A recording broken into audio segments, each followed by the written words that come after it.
અત્યારે માર્કેટમાં ખૂબ જ પ્રમાણમાં આમળા મળતા હોય છે, પરંતુ તેની સિઝન માત્ર 2 થી 2.5 મહિના પૂરતી જ હોય છે.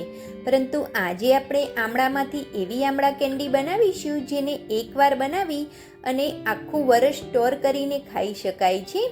અને હા, આમળા કેન્ડી આજે આપણે ખાંડનો ઉપયોગ કર્યા વિના બનાવીશું. સાથે જ આ આમળા કેન્ડી બનાવવામાં આપણે એક એવું સિક્રેટ ઇન્ગ્રીડિયન્ટ્સ ઉમેરીશું જેથી આ આમળા કેન્ડી માર્કેટ જેવી એકદમ સરસ વ્હાઈટ બનીને તૈયાર થશે. હેલો ફ્રેન્ડ્સ, જય શ્રી કૃષ્ણ, રાધે રાધે. સ્વાગત છે તમારું મારા કિચનમાં. તો સૌપ્રથમ આમળા કેન્ડી બનાવવા માટે મેં આ 1 કિલો આમળા લીધા છે. આજે આમળા કેન્ડી બનાવવા માટે આપણે કેવા આમળાનો ઉપયોગ કરવો તે આજે હું તમને સમજાવીશ. તો આ રીતનો જે ડાઘ હોય છે તે એકદમ નેચરલ હોય છે, જે આમળો આપણો ખરાબ નથી હોતો. પરંતુ આ રીતના જે ડાઘવાળા આમળા હોય છે તે ખરાબ હોય છે. તે આમળા આપણે બિલકુલ પણ નથી લેવાના, નહીંતર આપણી આમળા કેન્ડી લાંબો સમય સુધી સારી નહીં રહે. તે આમળાને આપણે નીકાળી દેવાના છે. હવે એક બાઉલની અંદર આપણે પાણી લઈ લેવાનું છે અને બધા જ આમળા તેની અંદર એડ કરી દેવાના છે. હવે આ આમળાને આપણે 1 કલાક માટે આ જ રીતે પલળવા માટે રાખી દઈશું, જેથી તેની ઉપર ડાઘ કે કચરો લાગેલો હોય તે નીકળી જશે. હવે 1 કલાક પછી આમળાને આપણે હાથેથી આ રીતે સરસ ઘસી અને ધોઈ લેવાના છે. પાણીમાં આમળાને પલાળી રાખવાથી તેની ઉપર પાનના ડાઘ લાગેલા હશે અથવા થોડોક બી ડસ્ટ કે કચરો હશે તે એકદમ આસાનીથી નીકળી જશે. તો આ રીતે બધા જ આમળાને આપણે ઘસી અને સરસ ધોઈ લેવાના છે. તો તેની અંદર આ રીતે ખાસો એવો કચરો હતો તે એકદમ આસાનીથી નીકળી ગયો છે. તો હવે આમળાને સ્ટીમ કરવા માટે મેં એક કઢાઈની અંદર પાણી લીધું છે. હવે તેની અંદર આપણે આ રીતનું સ્ટેન્ડ રાખી દેવાનું છે. હવે તેની ઉપર આપણે આ રીતે કાણાવાળું કોઈ વાસણ રાખી દેવાનું છે અને તેની ઉપર આપણે બધા જ આમળા એડ કરી દઈશું. આ આમળાને આપણે ડાયરેક્ટ પાણીની અંદર બિલકુલ પણ નથી બાફવાના, આ રીતે વરાળથી બાફવાના છે, જેથી તેના બધા જ વિટામિન્સ જળવાઈ રહે. તો હવે કઢાઈને ઢાંકી અને 10 થી 12 મિનિટ હાઈ ગેસની ફ્લેમ ઉપર આમળાને આપણે બફાવા દઈશું. હવે 12 મિનિટ પછી ખોલીને આપણે ચેક કરી લઈશું. તો આ રીતે આમળાની ઉપર આ રીતે જે પીંછીઓ હોય છે તે અલગ થવા લાગી છે, એટલે કે ક્રેક્સ આવવા લાગ્યા છે. મીન્સ કે આપણા આમળા એકદમ પરફેક્ટ બફાઈ ગયા છે. હવે આ આમળાને આપણે નીકાળી અને એકદમ સરસ ઠંડા કરી લેવાના છે. તો હવે 1 કલાક પછી આમળા આપણા સરસ એવા ઠંડા થઈ ગયા છે. તો તેને આ રીતે વચ્ચેથી પ્રેસ કરીશું તો તેની બધા જ પીસ અલગ થઈ જશે. આ રીતે તેના પીસ અલગ કરવાના છે અને બીજના ભાગને આપણે અલગ કરી લેવાનો છે. તો ફરીથી આપણે સેમ એ જ રીતે વચ્ચેથી થોડો આમળાને પ્રેસ કરીશું તો તેની બધી જ પીછી અલગ થઈ જશે. આ રીતે તેના બધા જ પીસ અલગ કરી લેવાના છે અને તેના બીજને આપણે અલગ કરી લેવાનો છે. બીજનો ઉપયોગ આપણે નથી કરવાનો. તો સેમ એ જ રીતે મેં બધા જ આમળાના પીસ કરી લીધા છે. તો હવે આ બધા જ આમળાના પીસને આપણે એક મોટા બાઉલની અંદર નીકાળી લઈશું. વાસણ આપણું થોડુંક મોટું હોય તેવું જ લેવાનું છે.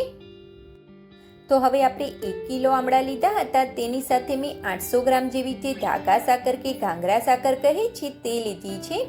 આ સાકર એકદમ નેચરલ પ્રોસેસથી બનાવવામાં આવે છે, જે આપણી આંખો અને બોડીને ઠંડક આપે છે. તો જે સાકર લીધી હતી તેને મેં થોડીક વાટી અને મિક્સર જારની અંદર પીસી લીધી છે અને તેનો પાવડર કરી લીધો છે. તો હવે આ બધો જ પાવડર આપણે આમળાના પીસની અંદર એડ કરી દેવાનો છે. તો મેં બધો જ સાકરનો પાવડર આમળાની ઉપર એડ કરી અને આ રીતે ચમચાની મદદથી ફેલાવી દીધો છે. અત્યારે આપણે બિલકુલ પણ મિક્સ નથી કરવાનો. હવે આ બાઉલને આપણે ઢાંકી અને 2 કલાક માટે આમ જ રહેવા દઈશું. 2 કલાક પછી આપણી બધી સાકર ઓગળી જશે અને તેનું પાણી છૂટું પડી જશે.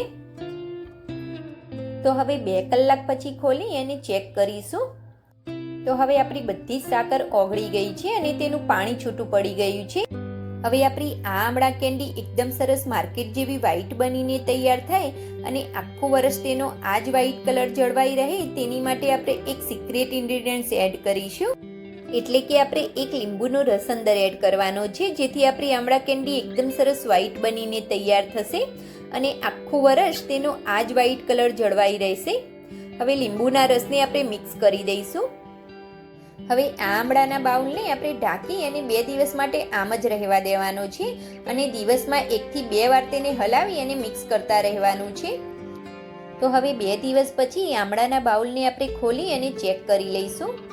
તો જે આપણે સાકર એડ કરી હતી તેની બધી જ સ્વીટનેસ આપણા આમળા એબ્ઝોર્બ કરી લે છે અને આમળા આપણા સ્વીટ થઈ જાય છે. હવે આ આમળામાંથી આપણે પાણી અલગ કરી લેવાનું છે. તો એક બાઉલની અંદર આપણે આ રીતે કાણાવાળું વાસણ રાખી દઈશું અને તેની અંદર આપણે બધા જ આમળા એડ કરી દઈશું અને તેનું બધું જ પાણી આપણે અલગ કરી લેવાનું છે. તો હવે આમળાનું બધું જ પાણી અલગ થઈ ગયું છે. તો તેને આપણે એક પ્લેટની અંદર નીકાળી લેવાના છે. આમળાને સૂકવવા માટે અથવા તો બાફવા માટે આપણે એલ્યુમિનિયમના વાસણનો ઉપયોગ બિલકુલ પણ નથી કરવાનો ફ્રેન્ડ્સ, નહીંતર આપણું વાસણ પણ ખરાબ થઈ જશે અને આપણા આમળા પણ ખરાબ થઈ જશે. હવે આમળાને આપણે આ રીતે હાથેથી ફેલાવી અને 2 થી 3 દિવસ માટે તડકાની અંદર સૂકવવાના છે. હવે આમળામાંથી જે આ પાણી નીકળ્યું હતું તેને આપણે બિલકુલ પણ ફેંકવાનું નથી. તેમાંથી આપણે એક શરબત બનાવી લઈશું. હવે ગેસ ચાલુ કરી અને હાઈ ગેસની ફ્લેમ ઉપર આ રીતે આપણે કન્ટિન્યુ હલાવતા જઈશું અને પાણીને આપણે ગરમ થવા દેવાનું છે. આ રીતે આપણું જેમ જેમ પાણી ગરમ થશે તેમ તેમ તેમાંથી ચાસણી બનવા લાગશે.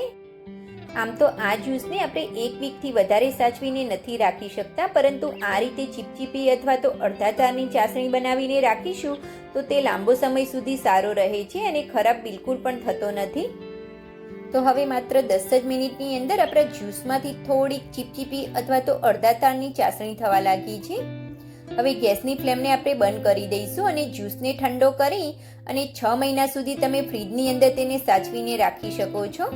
હવે આ આમળાના જ્યુસને તમે સવારે ગરમ પાણી સાથે અથવા તો કોઈ પણ શરબતની સાથે મિક્સ કરીને પણ પી શકો છો.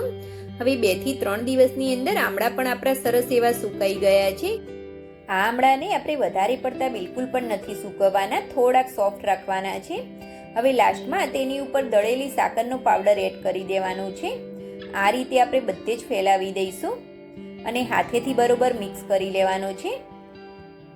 આ રીતે સાકરનો પાવડર એડ કરવાથી આમળા આપણા લાંબો સમય સુધી સારા રહે છે અને બિલકુલ પણ ખરાબ થતા નથી.